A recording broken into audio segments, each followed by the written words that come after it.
Hello, Jessica. Welcome to I Confess I Regret.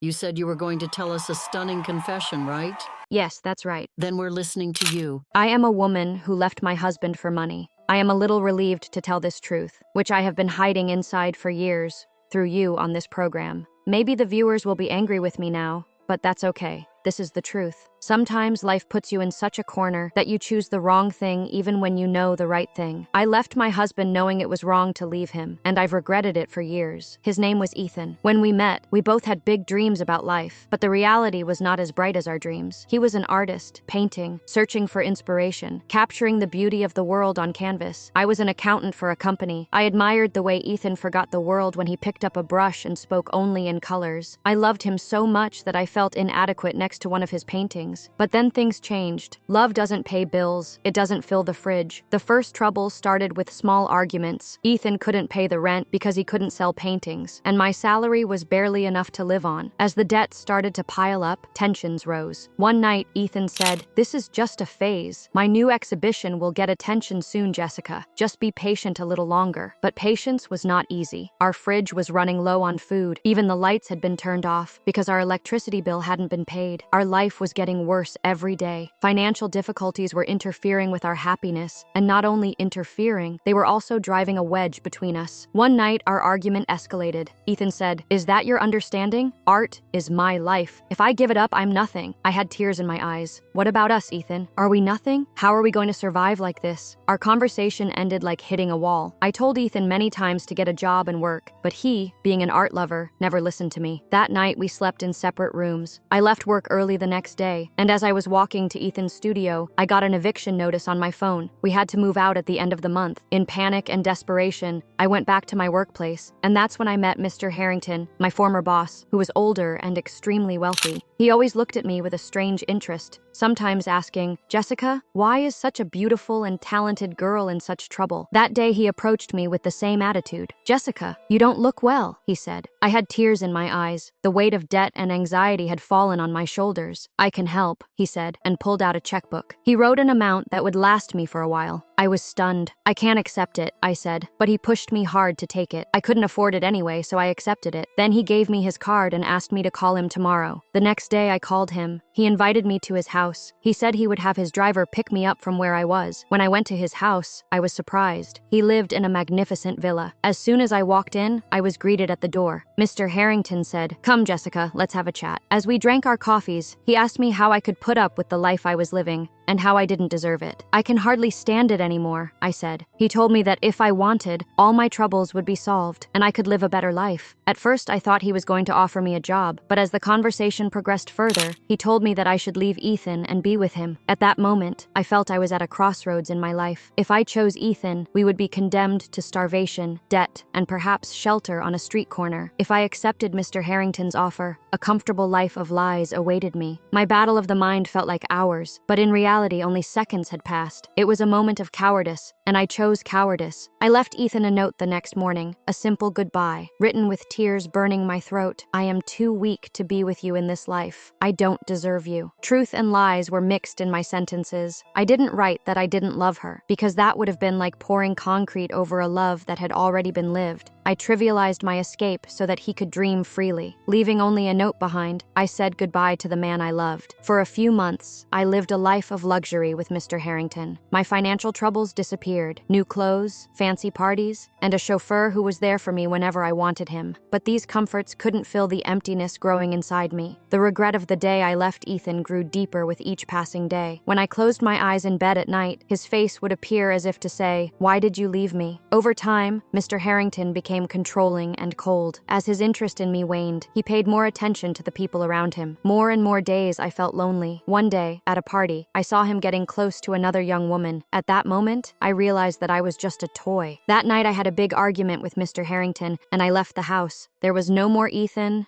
and no more Mr. Harrington. I came back alone to work in an accounting firm. I didn't dare to look for Ethan, but one day I found out that he had opened a gallery. His work adorned the world, and he was married. As I watched one of his exhibitions from afar, I saw the peace on his face. Maybe he was happier without me. I am here today, telling this story because it is not a burden I carry on my conscience, but a wound carved in my heart. By leaving Ethan, I not only lost him, I lost my soul. I made the decision to pretend to be the woman I never was for money, and that has been my biggest regret. No matter what, Ethan didn't deserve it. If I had one piece of advice for anyone listening to this story, even in your darkest moments, you can find the courage to choose the right thing. I didn't, but maybe you can. Jessica's story is about the consequences of betraying the man she loves for money.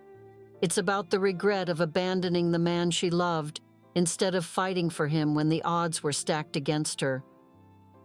You may never face such a situation, but if you ever do, remember Jessica's story. You can also contact us to confess your regrets in life. See you in the next program. Take care.